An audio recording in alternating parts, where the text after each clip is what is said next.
இன்னைக்கு நான் உங்ககிட்ட கேட்க போறது இந்த தைராய்டு ரீதியான பிரச்சனைகள். அது ஒருத்தவங்க அதுல பாதிக்கப்பட்டிருந்தா அவங்க வீட்டுல எப்படி அத ஓரளவு சரிப்படுத்தி கொள்வதற்கு என்னென்ன வழிமுறைகள் பின்பற்றணும், நம்ம சித்த மருத்துவத்துல அதற்கான வழிமுறைகள்லாம் என்ன மேம்?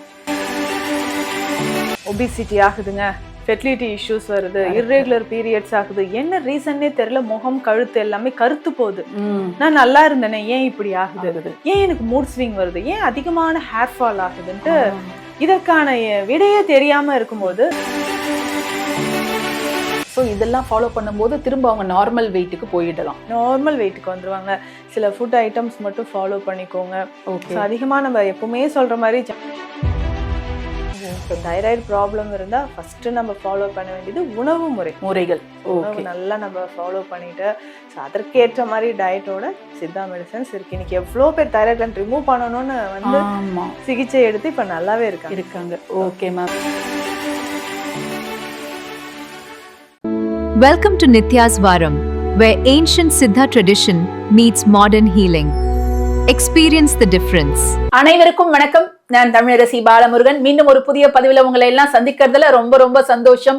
நான் இன்னைக்கு எங்க வந்திருக்கேன் அப்படின்னு பாத்தீங்கன்னா, சென்னை ஆதம்பாக்கத்துல இருக்கக்கூடிய தீக்ஷாலயம் சித்தா ஹெல்த் கேருக்கு தான் நான் வந்திருக்கிறேன். இங்க டாக்டர் நித்யா மேம் மக்களுக்கு ஏற்படக்கூடிய அடிப்படையான உடல் ரீதியான பிரச்சனைகள்ல இருந்து மிக உயிர்கொல்லி நோய்களுக்கு கூட சித்தர் வழியில பல முக்கியமான குறிப்புகளை அவங்க பதிவுகள் மூலம் நிறைய நமக்கு கொடுத்துக்கிட்டே வராங்க.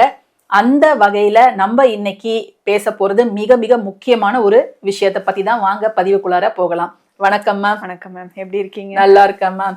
மக்களுக்கு தேவையான நிறைய பயனுள்ள குறிப்புகளை நீங்க உங்களுடைய பதிவுகள் மூலம் எல்லாருக்கும் புரியுற வகையில, படிக்காதவங்க கூட நீங்க சொல்லக்கூடிய சின்ன சின்ன விஷயங்களை ஃபாலோ பண்ற வகையில நீங்க கொடுத்துக்கிட்டே வரீங்க மேம். இன்னைக்கு நான் உங்ககிட்ட கேட்க போறது இந்த தைராய்டு ரீதியான பிரச்சனைகள். அது ஒருத்தவங்க அதுல பாதிக்கப்பட்டிருந்தா அவங்க வீட்டுல எப்படி அத ஓரளவு சரிப்படுத்தி கொள்வதற்கு என்னென்ன வழிமுறைகள் பின்பற்றணும், நம்ம சித்த மருத்துவத்துல அதற்கான வழிமுறைகள்லாம் என்ன மேம்? இப்போ தைராய்டு பிரச்சனைன்னு சொல்லும்போது லைஃபே அப்படியே ஒரு கேள்விக்குறியாக்குற மாதிரி ஒரு விஷயம் ஆயிடுது. அதுவும் எஸ்பெஷலி லேடிஸ்க்கு கரெக்ட். ஒபிசிட்டி ஆகுதுங்க, ஃபெர்டிலிட்டி இஷ்யூஸ் வருது, இர்ரெகுலர் பீரியட்ஸ் ஆகுது, என்ன ரீசன்னே தெரியல, முகம் கழுத்து எல்லாமே கருத்து போகுது, நான் நல்லா இருந்தேனே ஏன் இப்படி ஆகுது, ஏன் எனக்கு மூட் ஸ்விங் வருது, ஏன் அதிகமான ஹேர் ஃபால் ஆகுதுன்ட்டு இதற்கான விடையே தெரியாம இருக்கும்போது சரி ஒரு தைராய்டு டெஸ்ட் பண்ணி பாருங்க. அப்போதான் நமக்கு தெரியுது தைராய்டு சம்பந்தப்பட்ட பிரச்சனை நம்ம உடல்ல இருக்கு அப்படின்னு சொல்றது. ஸோ நிறைய பெண்கள், அதுவும் டீனேஜ்ல இருக்கவங்களுக்கு இந்த தைராய்டு ரிலேட்டட் ஒரு ப்ராப்ளம் இருக்குன்னா ஸ்டார்டிங்ல அது கேர்லெஸ்ஸா விட்டுடுறாங்க. அப்போ தெரியல, ஏதோ சின்ன ஏஜ் அப்படின்னு. ஸோ ஒரு மேரேஜ் அப்படின்னு போகும்போது தான் இன்னொரு 6 monthsல மேரேஜ், அடடா நமக்கு ஒரு 1 year பீரியட்ஸ் வரலையே, வெயிட் கெயின் ஆயிட்டே போறோமே, தைராய்டு எப்படி சரி பண்றது? பேரண்ட்ஸுக்குமே அப்பதான் ஒரு அவேர்னஸ் வருது. நம்ம பெண்ணை கட்டி கொடுக்க போறோம், அப்ப அங்க போயிட்டு இந்த மாதிரி எல்லாம் இருக்க முடியாது அப்படின்ட்டு டாக்டர் இதுக்கு என்ன பண்ணலாம் அப்படின்னு ஒரு தீர்வுக்காக வராங்க. தைராய்டு அப்படின்னு சொல்றது எளிமையாக குணப்படுத்தி கொள்ளலாம். ஓகே, இது ஒரு டிஃபிஷியன்சி தான், பெரிய டிசீஸ்லாம் கிடையாது. அப்போ நம்ம உணவு முறை மூலமாகவே இது சரி பண்ணிக்கலாம். 2 months பீரியட்ஸ் வரலையா, இமிடியேட்டா நம்ம செக் பண்ணிக்கிறது நல்லது. ஸோ ஹார்மோன் இம்பேலன்ஸ் இருக்கான்னு பார்க்கணும். இதுல இன்னும் ஒரு சிலருக்கு பாத்தீங்கன்னா தைராய்டு நோடியூல்ஸ் ஃபார்ம் ஆகுது, கிளாண்ட் வீக்கம் ஆகுது. தைராய்டு ஹார்மோன் லெவல் நார்மலா இருந்தாலும் கிளாண்ட்ல ஒரு ஸ்வெல்லிங், கழுத்துல ஒரு வீக்கம் தெரியுது. இதுவுமே இன்னைக்கு எக்கச்சக்கமா நிறைய பேருக்கு வருது. உடனே தைராய்டு ரிமூவ் பண்ணிடுங்க அப்படின்ற மாதிரி சகஜமா சொல்லிடுறாங்க. அப்போ அந்த தைராய்டு ரிமூவ் பண்ணாம அந்த வீக்கத்தை சரி செய்யறதுக்கும் சித்த மருத்துவத்துல தீர்வுகள் இருக்கு. ரொம்ப எளிமையாக சொல்லணும்னா, உங்களுக்கு தைராய்டு கிளாண்ட்ல வீக்கம் இருக்கா, எக்ஸ்டர்னலா பற்று மருந்துகளை போடலாம். ஓகே. ஸோ சித்த மருத்துவத்துல புற சிகிச்சைகள் நிறைய சொல்றோம் இல்லைங்களா, அதுக்கு ஒவ்வொரு நோய்க்குமே சில மூலிகைகளை வெளிப்பிரயோகமாக நம்ம பற்று போடும்பொழுது நமக்கு அது நார்மலா வர்றதுக்கு நிறையவே சான்சஸ் இருக்கு. ஸோ இதுக்கு நம்ம பேசிக்கா என்னன்னா மஞ்சள் எடுத்துக்கணும், சுக்கு பொடி நம்ம எடுத்துக்கணும். இதுல முக்கியமாக கருங்காலி விதை இருக்கு பாத்தீங்களா, அதனோட பொடி. இல்ல விதை எனக்கு கிடைக்கலன்னா கருங்காலி மரப்பட்டையே நம்ம எடுத்துக்கலாம்.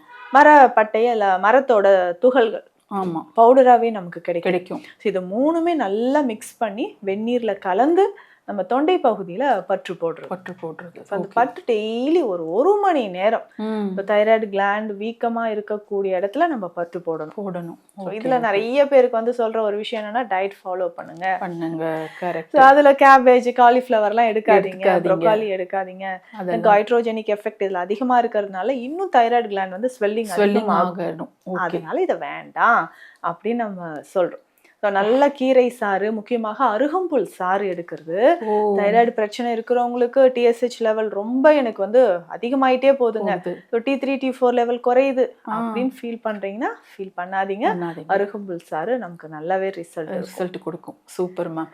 இதுல சித்தா மருத்துவத்துல மாத்திரைகள் அத மாதிரி ஏதாவது இருக்குதா மேம் தைராய்டுக்கு? நிறைய மாத்திரைகள் இருக்கு, சூரண வகைகள் இருக்கு.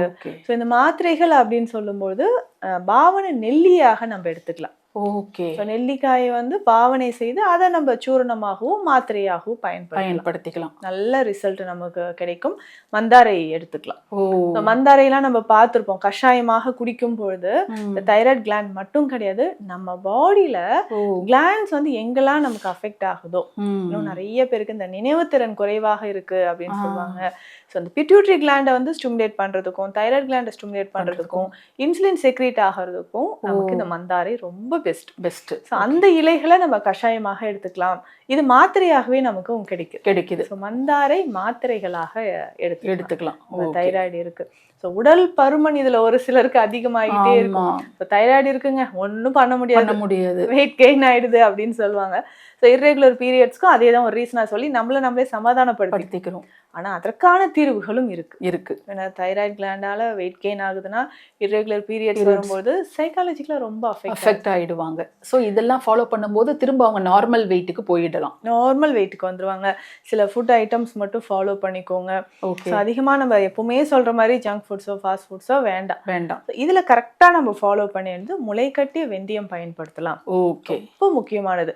அதே மாதிரி சீரகம் முளைக்கட்டி பயன்படுத்தலாம். முளைக்கட்டிய வெந்தயம் ஒரு நாள் நம்ம 2 ஸ்பூன் சாப்பிட்றோம்னா, முளைக்கட்டிய சீரகம் அவ்வளவு நல்லது. இது சீரகமும் 2 ஸ்பூன் எடுத்து நல்லா மென்னு இதை விழுங்கிக்கிட்டே இருக்கணும். ஸோ அதே மாதிரி சில உணவுகள், காஃபி டீ எல்லாம் குடிக்கிறீங்களா, அதிகமான ஸ்வீட் சாப்பிட்றீங்களா, இதையும் தவிர்த்துக்கோங்க. இதுல முக்கியமாக சித்த மருத்துவத்துல நிறைய மருந்துகளை நம்ம பார்க்கும்போது கடுகு ரோகிணி எடுத்துக்கலாம். அதை சூரணமாக எடுக்கலாம். குறுந்தொட்டி சூரணம், அதிபலா சூரணம், இது எல்லாமே நமக்கு தைராய்டு ப்ராப்ளம் இருக்கிறவங்களுக்கு, தைராய்டு வீக்கம் இருக்கா, கவலையே வேண்டாம். ஸோ ஒரு 15 to 20 நாட்கள் அந்த மெடிசன்ஸை எடுக்கும் போதே பீரியட்ஸ் நமக்கு ரெகுலரா வர ஆரம்பிச்சிடும். இதுல ஒரு சிலருக்கு பாத்தீங்கன்னா அதிகமான ஹேர் ஃபால் இருக்கு, முகத்திலையும் கழுத்து பகுதியிலையும் பாத்தீங்கன்னா எனக்கு கருமை நிறத்துல வருதுன்னு சொல்லுவாங்க. ஸோ இந்த ப்ராப்ளம் நமக்கு சரியாகணும்னாலும் எக்ஸ்டர்னலா நம்ம நலங்கு மாவு பயன்படுத்திக்கலாம். நலங்கு மாவுன்றது வீட்டுல நம்மளே ரெடி பண்ணிக்கலாம் பண்ற ஒரு விஷயம் தான். ஸோ நலங்கு மாவு நம்ம பயன்படுத்தும் போதும் நம்ம முகத்திலயும் சரி கழுத்துலயும் சரி இருக்கக்கூடிய அந்த டார்க் பிக்மெண்டேஷன் நல்லா நமக்கு குறைஞ்சி ரிசல்ட் வரணும்னா இதை நம்ம யூஸ் பண்ணிக்கலாம். ஸோ தைராய்டு ப்ராப்ளம் இருந்தா ஃபர்ஸ்ட் நம்ம ஃபாலோ பண்ண வேண்டியது முறைகள். உணவு நல்லா நம்ம ஃபாலோ பண்ணிட்டு, ஸோ அதற்கேற்ற மாதிரி டயட்டோட சித்தா மெடிசன்ஸ் இருக்கு. இன்னைக்கு எவ்வளோ பேர் தைராய்டு கிளாண்ட் ரிமூவ் பண்ணணும்னு வந்து சிகிச்சை எடுத்து இப்ப நல்லாவே இருக்காங்க.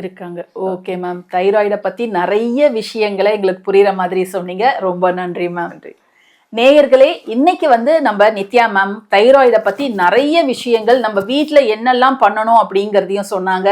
அதை தவிர்த்து சித்த மருத்துவத்துல என்னென்ன சூரணம் இருக்கு அதையும் வந்து அவங்க நமக்கு கிளியரா சொன்னாங்க.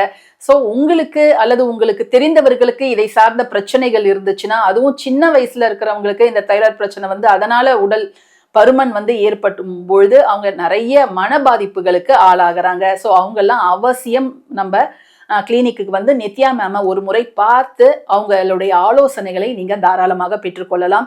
ஸ்கிரீன்ல இருக்கக்கூடிய நம்பருக்கு காண்டாக்ட் பண்ணி உங்களுடைய அப்பாயின்மெண்ட்டை நீங்க புக் பண்ணிக்கோங்க.